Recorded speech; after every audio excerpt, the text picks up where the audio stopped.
Hello, and welcome to the Chef G TV show. I'm your host, Chef Gregory.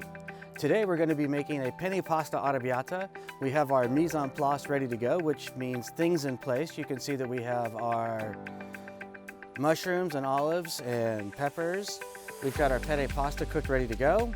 We've got our garlic, olive oil, chili pepper flakes, and let's go ahead and turn the pan on, get the onions diced, and start this pup up. So first things first is to turn this on, get this going, and what we're going to want to do is put in some chili pepper flakes, because that's what arrabbiata means, is translated literally in Italian to English as angry, so spicy, that's the translation.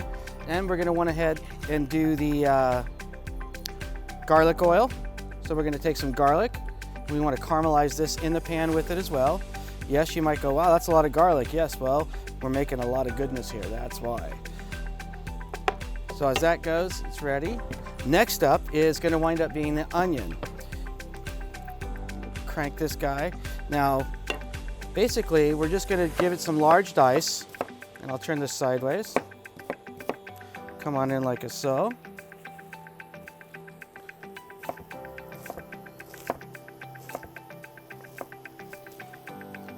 The little bit of the onion stem that's on the bottom down here, we're just going to set to the side. We really don't want to cook that. Make sure that, for the most part, this is diced and raring to go. You can see that we're bubbling in here. And basically, we want to pull the capsaicin out of the seeds from the chili pepper flakes. I'm going to let that saute for just a minute. That's how you get the heat extracted from the seeds, is just in here as well. So once that's going, we're ready to go. We're going to go ahead and throw the onions in with it.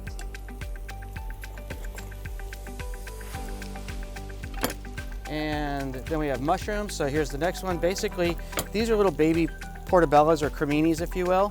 And we can take them and peel them just like this. If you don't want to wash your mushrooms, there's a lot of flavor on the inside. However, there you go. Stem can be used. You can set this aside, or of course you can just wash them, and that's fine. So mushrooms. Next is going to wind up being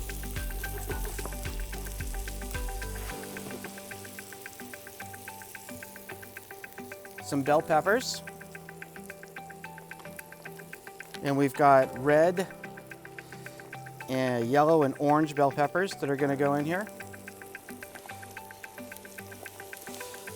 With a little bit of black olive.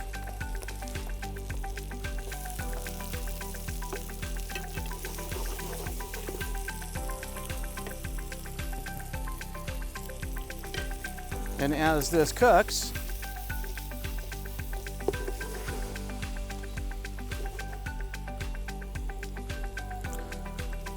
we're going to go ahead and add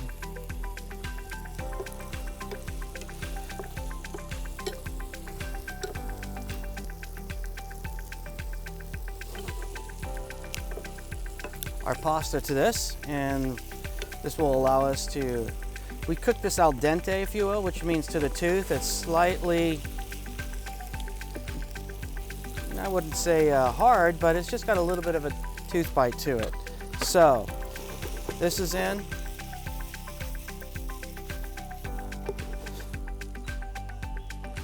Keep that down.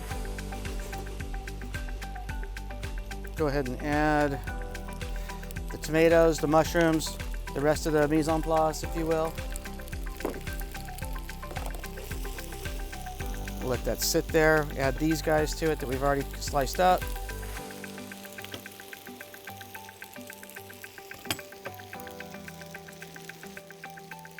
Some fresh herbs. Fresh herbs is the key to good cuisine.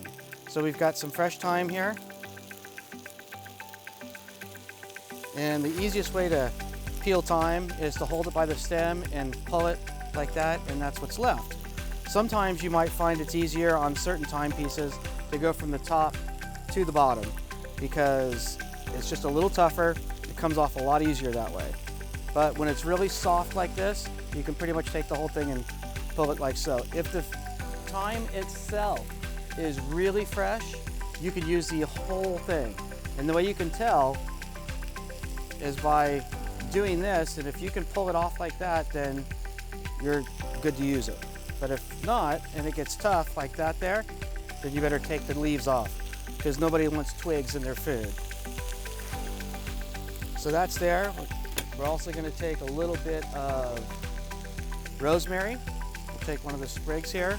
Once again, from the top to the bottom, like so. The top piece is really soft. You can always use that by itself. And then we're just going to chop this up. Move that out of the way.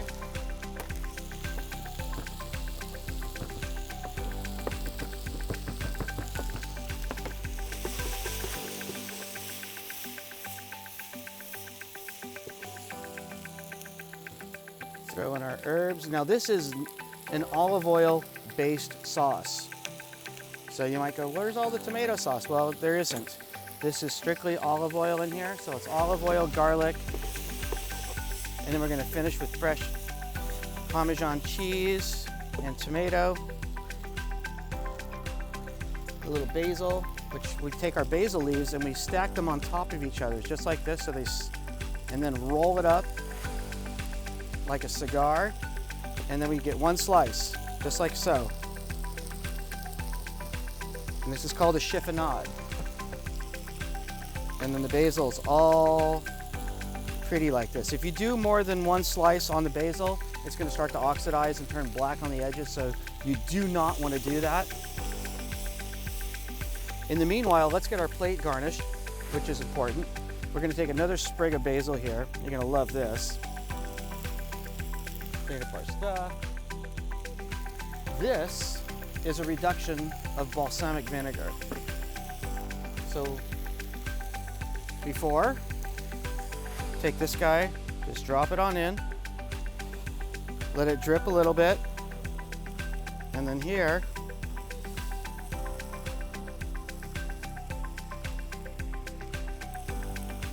is our plate design to start with. So there's that. We also have,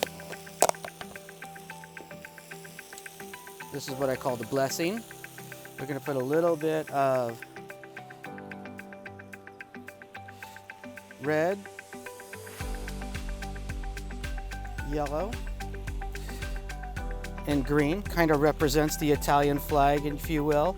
I know it's white, red, and green. However, in this case, we have that there, and this is raring to go.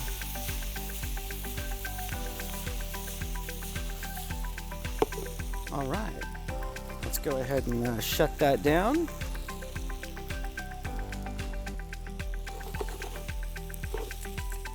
And we're gonna put this on the plate.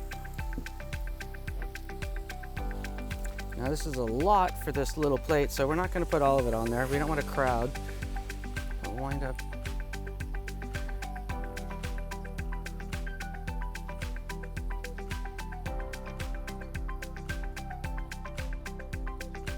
and this goes excellent with red wine. Cabernet would be wonderful, a Zinfandel would be nice. If we really want to get a big, bold Syrah with this, then I would suggest using a little more chili pepper flakes. So let's go ahead and take the basil and just sprinkle it on like so, not too much. And then we have here a little guy. This is a garnish. You're gonna like this. Basically, this is a lemon snail. And we take that and put that in like so. Put this on the plate.